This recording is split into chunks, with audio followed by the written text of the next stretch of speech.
Hello दोस्तों, मैं कन्हैया एक बार फिर से स्वागत करता हूं आप सभी का आपके अपने यूट्यूब चैनल इंग्लिश ज्ञान पे, जहां पे आपको स्कूल, कॉलेजेस एंड स्टडी से जुड़ी टिप्स एंड अपडेट्स मिलती रहती है।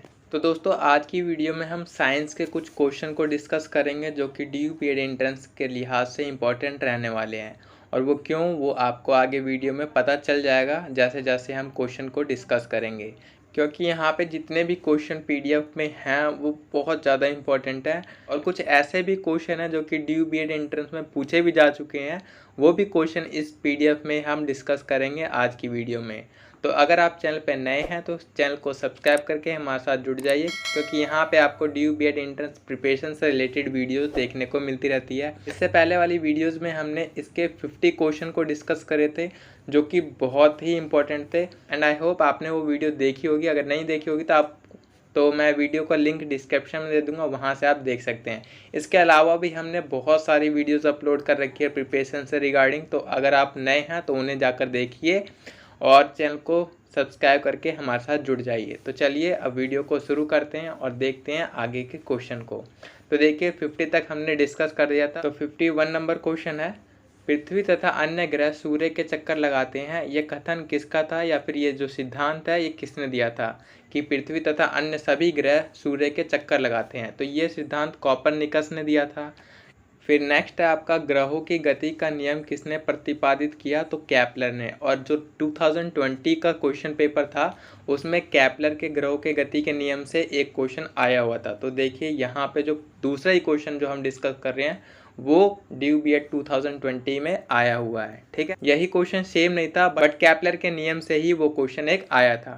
ठीक, इसके बाद 53, तारों व सूर्य की ऊर्जा का स्रोत क्या है, तो नाभिकीय संलयन।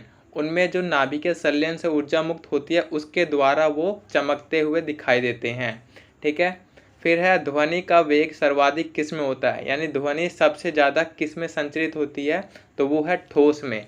इसके अलावा एक और चीज़ कि अगर पूछ ले कि ध्वनि किस में संचरित नहीं होती है, तो वो आपका निर्वात में ध्वनि संचरित नहीं होती है।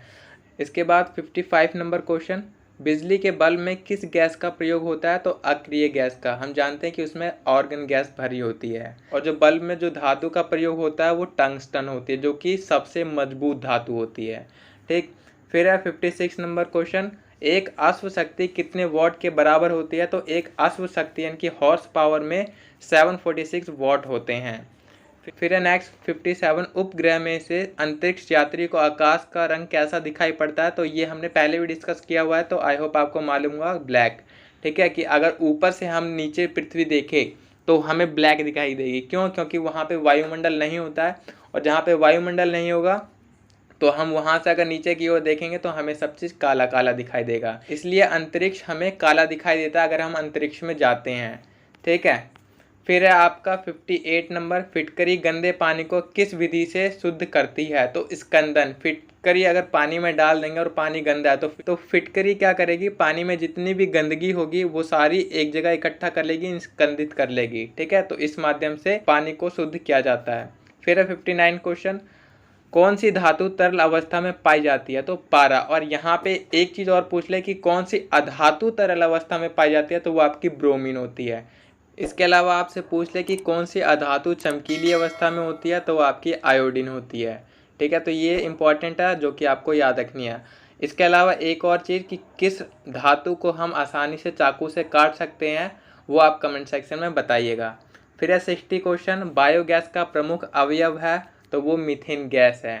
ठीक, 61 है, वातावरण में पाई जाने वाली सबसे प्रमुख गैस कौन सी होती है, तो नाइट्रोजन सबसे ज़्यादा मात्रा में होती है। देन उसके बाद आपकी ऑक्सीजन होती है। ठीक, नेक्स्ट है आपका, आँख के किस भाग पर वस्तु का प्रतिबिंब बनता है, तो दृष्टिपटल यानी कि जिसे कहते हैं रेटिना। रेटिना पे आपका प्रतिबिंब बनता है। ठीक, इसके बाद नेक्स्ट है आपका, थर्मामीटर में पारे का प्रयोग क्यों किया जाता है, तो पारे का प्रयोग इसलिए किया जाता है क्योंकि यह ताप के कारण अधिक फैलता है। ठीक, इसलिए थर्मामीटर में पारे का प्रयोग किया जाता है। फिर नेक्स्ट है, साधारणतः उपयोग होने वाली बिजली के बल्ब में कौन सी गैस होती है, तो नियॉन होती है, और प्लस उसमें ऑर्गन भी मिली होती है। एक वस्तु का जड़त्व किस पर निर्भर करता है, तो द्रव्यमान पर उसका जड़त्व निर्भर करता है। अगर आपने न्यूटन के गति के नियम पढ़े हैं तो उसमें आपने ज़रूर पढ़ा होगा कि जो जड़त्व का नियम होता है वो पूरी तरह द्रव्यमान पर निर्भर करता है। जितना ज़्यादा द्रव्यमान होगा जड़त्व भी उस वस्तु का बढ़ता जाएगा। ठीक है, फिर नेक्स्ट है स्टेनलेस स्टील किसकी मिश्र धातु होती है? तो लोहा और क्रोमियम की मिश्र धातु होती है स्टेनलेस स्टील। फिर नेक्स्ट है पानी में चीनी का घुलना किस प्रकार के परिवर्तन का उदाहरण है? तो ये है आपका भौतिक परिवर्तन। और एक और यहाँ से पूछा जाए कि पानी और चीनी किस प्रकार का मिश्रण है, समांगी असमांगी? तो आप बताइएगा कमेंट में कि ये किस प्रकार का मिश्रण होता है पानी और चीनी का। ठीक है, नेक्स्ट हम डिस्कस करते हैं नींबू खट्टा किसके कारण होता है? तो सिट्रिक एसिड होता है उसमें। इसके अलावा यदि सरल लोलक की लंबाई 4% बढ़ा दी जाए तो उसका आवर्तकाल क्या होगा? तो 2% आवर्तकाल भी उसका बढ़ जाएगा। नेक्स्ट है हंसाने वाली गैस कौन सी है? तो नाइट्रस ऑक्साइड, ये आप सभी जानते होंगे। फिर नेक्स्ट है लॉ ऑफ फ्लोटिंग यानी उत्प्लवन का बल जिसे कहते हैं, वो सिद्धांत किसने दिया? तो आर्किमिडीज ने वो सिद्धांत दिया था जिसके द्वारा कोई भी नाव तैरती है, ठीक है, कोई भी भारी वस्तु जो कि तैरती है तो वहाँ पर ये नियम काम करता है। फिर नेक्स्ट पौधों में जीवन होता है को किसने बताया था? तो जगदीश चंद्र बोस ने, जो कि इंडियन साइंटिस्ट है, उन्होंने बताया था कि पौधों में भी जीवन होता है। नेक्स्ट है स्याही सोखता किस सिद्धांत पर कार्य करता है? तो पृष्ठीय तनाव पर स्याही सोखता काम करता है। ठीक, पृष्ठीय तनाव एक बहुत ही इंपॉर्टेंट टॉपिक है, आप इसे ढंग से प्रिपेयर करिएगा। आइंस्टाइन को नोबेल किसके लिए दिया गया था? प्रकाश विद्युत प्रभाव की व्याख्या करने के लिए आइंस्टाइन को नोबेल पुरस्कार दिया गया था। नेक्स्ट है क्वार्टज घड़ियां किस सिद्धांत पर काम करती हैं? तो ये दाब विद्युत प्रभाव पर काम करती हैं। नेक्स्ट है आपका विद्युत मोटर किस सिद्धांत के अनुसार कार्य करती है? तो विद्युत मोटर फैराडे के नियम के अनुसार काम करती है। नेक्स्ट है लेजर किस सिद्धांत पर कार्य करती है? तो विकिरण और उद्दीपित उत्सर्जन के सिद्धांत पर लेजर कार्य करती है। फिर नेक्स्ट है हमारा परमाणु घड़ी किस प्रभाव के अंतर्गत कार्य करती है? तो परमाणु घड़ी पीजो इलेक्ट्रिक प्रभाव के अंतर्गत कार्य करती है। नेक्स्ट है लेंज का नियम किससे संबंधित है? तो ऊर्जा संरक्षण से ये लेंज का नियम संबंधित है। फिर नेक्स्ट है पृथ्वी की आयु ज्ञात करने में किस पद्धति का उपयोग होता है? तो यूरेनियम डेटिंग पद्धति का उपयोग होता है पृथ्वी की आयु ज्ञात करने के लिए। फिर है जीवाश्म व पौधे की आयु ज्ञात करने के लिए किसका प्रयोग होता है? तो कार्बन डेटिंग का, और कार्बन 14 का प्रयोग वहाँ पे किया जाता है। तो कार्बन डेटिंग पद्धति का प्रयोग जीवाश्म और पेड़ पौधों की आयु ज्ञात करने के लिए होता है। नेक्स्ट है हमारा किसी चालक के सिरों के बीच विभवांतर उसमें बहने वाली धारा के समानुपाती होता है, यह नियम किसका है? तो ओम का नियम है। नेक्स्ट है हमारा नेचुरल सिलेक्शन का सिद्धांत किसने दिया? तो डार्विन ने नेचुरल सिलेक्शन का सिद्धांत दिया था। और विकास का सिद्धांत पूछ ले तो वो भी डार्विन ने दिया था। On the origin of species पुस्तक पूछ ले किसने लिखी है? तो वो भी डार्विन की है। ठीक, नेक्स्ट हमारा आनुवांशिक के जनक कौन है? तो ग्रेगर जोहान मेंडल को आनुवांशिकता का जनक माना जाता है। और पूछ ले आधुनिक आनुवांशिकता के जनक कौन है? तो वो आपके टी.एच. मॉर्गन हैं। नेक्स्ट है हमारा 85 हीमोफीलिया किस प्रकार का रोग है? तो हीमोफीलिया आनुवांशिक रोग है। नेक्स्ट है जीन शब्द का प्रयोग सर्वप्रथम किसने किया था? तो जोहानसन ने जीन शब्द का प्रयोग सर्वप्रथम किया था। इसके अलावा फिर अगला गैमेट की शुद्धता का नियम किसने प्रतिपादित किया? तो गैमेट की शुद्धता का नियम यहाँ पे गलत दिया है, मेंडल ने नहीं। गैमेट की शुद्धता का नियम भी टी.एच. मॉर्गन ने दिया था। ठीक है, ये आप करेक्ट कर लीजिएगा। फिर नेक्स्ट है पृथ्वी के केंद्र पर गुरुत्वीय त्वरण का मान क्या होगा? तो 0 होगा। अगर केंद्र पर पृथ्वी के गुरुत्वीय त्वरण का मान पूछे तो 0, और ध्रुव पर पूछे तो सबसे अधिक होता है। पृथ्वी के ध्रुव पर गुरुत्वीय त्वरण का मान क्या होता है? तो सबसे अधिक 90 है। पृथ्वी के केंद्र पर किसी वस्तु का भार क्या होगा? तो 0 होगा। और वही पृथ्वी के ध्रुव पर किसी वस्तु का भार क्या होगा? तो वो बहुत ज़्यादा होगा, सबसे अधिक होगा। फिर नेक्स्ट है गुण सूत्रों में पाए जाने वाली आनुवांशिक पदार्थ को क्या कहते हैं? तो जीनोम कहते हैं। यहाँ पे आपको थोड़ा सा बस समझना है कि जो हमारे क्रोमोसोम होते हैं, क्रोमोसोम में डीएनए और डीएनए में हमारे जीन होते हैं, तो वही आनुवंशिकता का लक्षण हमें आगे की पीढ़ी में दिखाई देता है।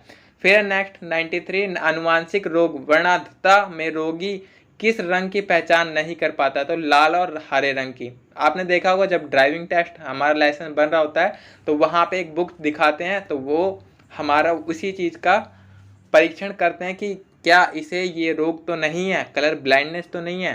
तो वही चीज़ हरा और लाल देखने में प्रॉब्लम होती है।